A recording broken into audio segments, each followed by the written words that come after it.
You know, sometimes the smallest things carry the heaviest memories.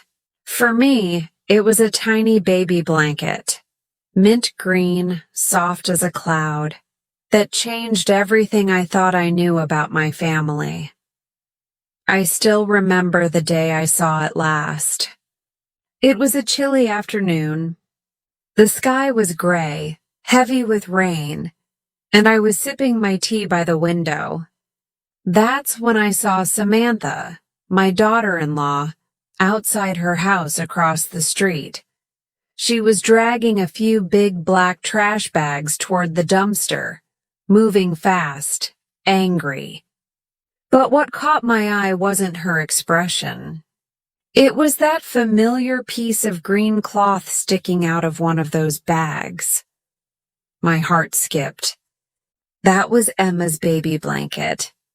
The one I had knitted myself, stitch by stitch, when she was born. I had poured my love into every single loop of that yarn. I didn't even grab my umbrella. I just ran out the door, my slippers splashing in the puddles. By the time I reached the dumpster, Samantha had already gone back inside. I opened that heavy lid, reached in, and there it was, tossed away like garbage. I picked it up, brushed off the dirt, and held it close. It still smelled faintly like baby lotion and lavender. "Oh, sweet thing," I whispered. "What did you ever do to deserve this?" I didn't know it yet. But that blanket was about to whisper the truth about my son's death. "My name is Margaret Lane. I'm 68 now. And I've been alone ever since I lost my son, Daniel. He wasn't just my child. He was my heart walking outside my body. He was kind, humble, always helping others. He worked as a doctor and healing people, saving strangers. And yet I couldn't save him. It happened 3 years ago. I was baking bread when the phone rang. I remember it clearly. That sound cut through my kitchen like a blade. It was Samantha. "Margaret!" she cried. "Something's happened to Daniel. He hit his head. He's at the hospital." I dropped everything and drove like the wind. The rain was pouring hard, and I couldn't even see straight through my tears. When I reached the hospital, I found her sitting in the hallway, pale, shaking, her gray dress stained with blood. She looked up at me, eyes red and glassy, and whispered, "He's gone. Gone." Just like that. My world stopped turning. The doctors said it was an accident. He fell down the stairs, hit his head, died instantly. But deep down, I knew something wasn't right. You see, a mother knows when something doesn't add up.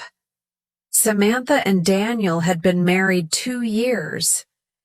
When he first brought her home, I'll admit, I liked her. She was polite, soft-spoken, always with that little nurse's smile. Too perfect, maybe, but I wanted to believe she'd make my boy happy. When their daughter Emma was born, I thought my prayers had been answered. Daniel was the proudest father you could ever imagine. He'd call me every night just to tell me what new sound she made, or how she smiled at him that morning. I made that green blanket for her. Daniel used to say it was Emma's magic cloth. Said whenever she cried, wrapping her in that blanket would calm her right down. But after Daniel's death, Samantha changed. Her sweetness vanished. She stopped visiting, stopped calling. And every time I asked to see Emma, she came up with excuses. She's not feeling well. I'm busy with shifts. Maybe next week. I told myself grief makes people cold sometimes. But still, I could feel it. Something darker was there. So when I saw her throw away that blanket, I just knew. I knew something was terribly wrong. That night, I laid the blanket on my bed. I smoothed out the wrinkles, tracing every little stitch with my fingers, as if touching Daniel's memories through it.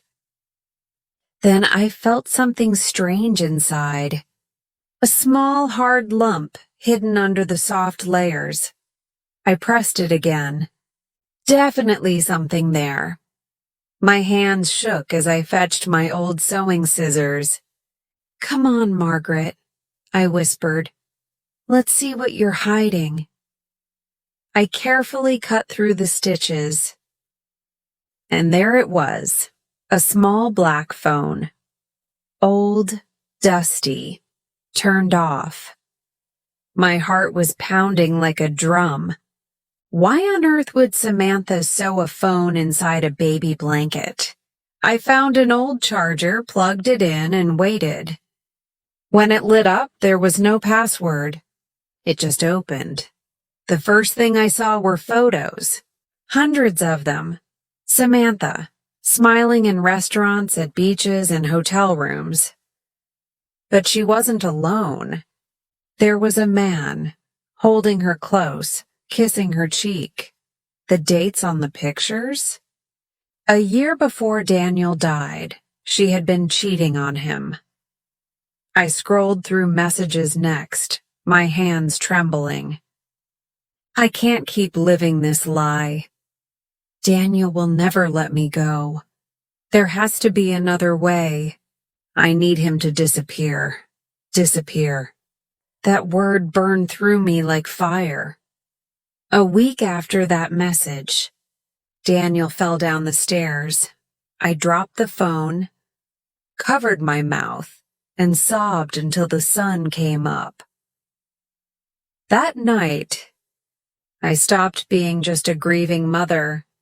I became a mother who needed answers. The next morning, I called my best friend and neighbor, Gloria. She'd known me for 30 years, the kind of friend who doesn't ask why, just shows up. When she came over, I showed her everything. The photos, the messages, the phone. "Margaret," she whispered, "this isn't just cheating. This is murder. We had to find out who the man was, the one in those photos." I said his name and the text started with H. We searched Samantha's Facebook. And there he was, Hugh Miller. The same face from those pictures. He lived nearby. Worked construction. Looked ordinary, but behind that smile was something rotten. "We need to be careful," Gloria said. But I couldn't stop. "No, we need proof." So we made a plan. I texted Samantha, asked to visit Emma. She resisted at first, but after a few messages, she agreed. That day, Gloria came with me, waiting in the car until I gave her the signal.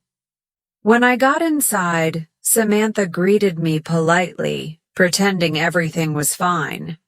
She looked the same, calm, graceful. But her eyes? They were colder than ice. "Where's Emma?" I asked. "Upstairs," she said.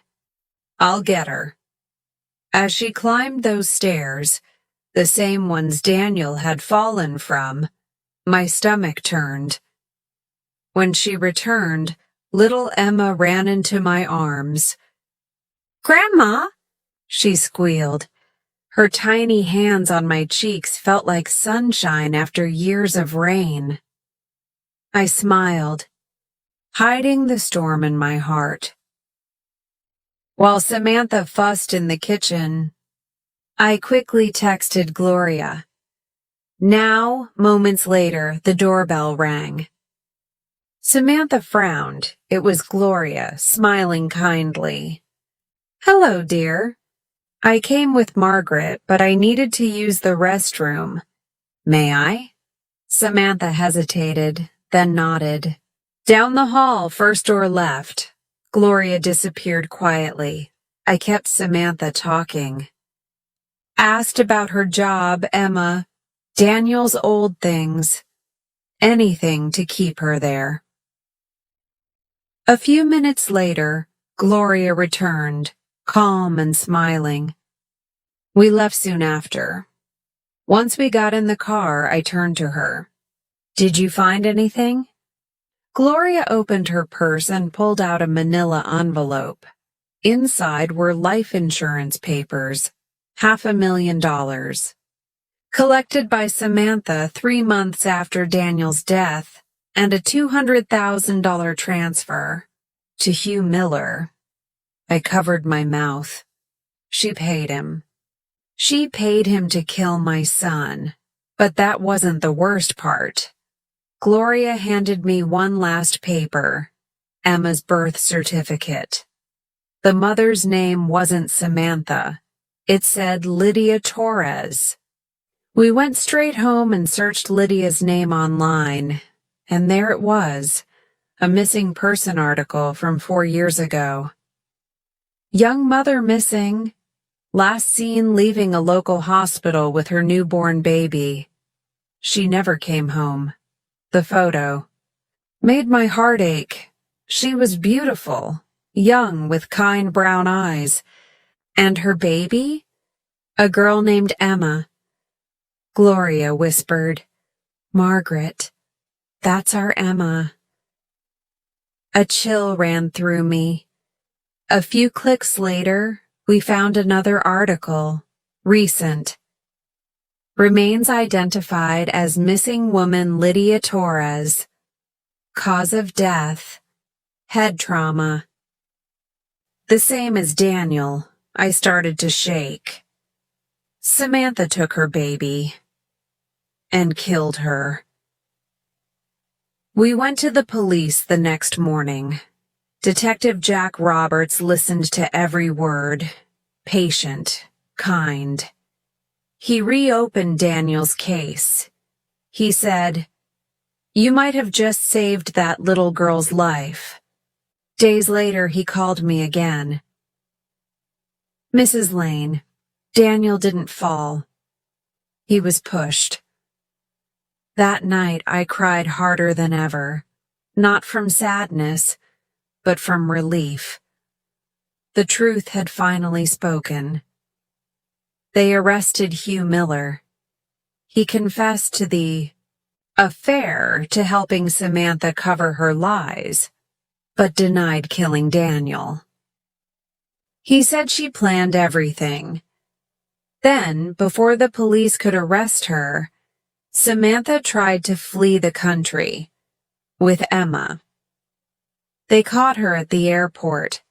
Fake passports. $500,000 in cash.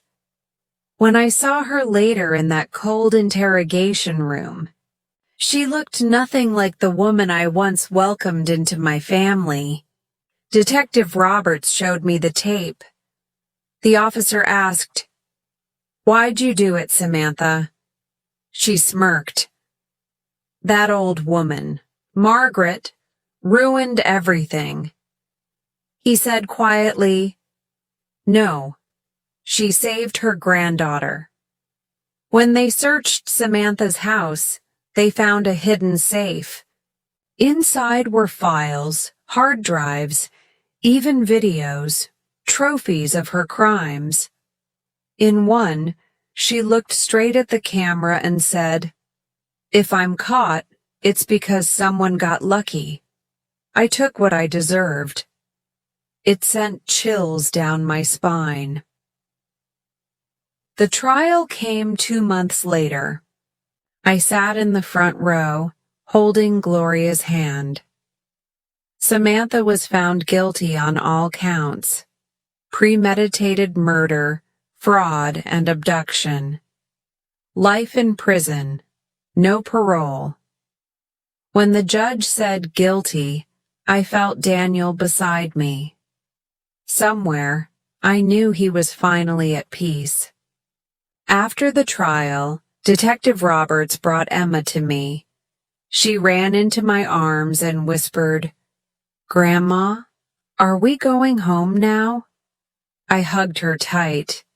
"Yes, sweetheart, we're going home."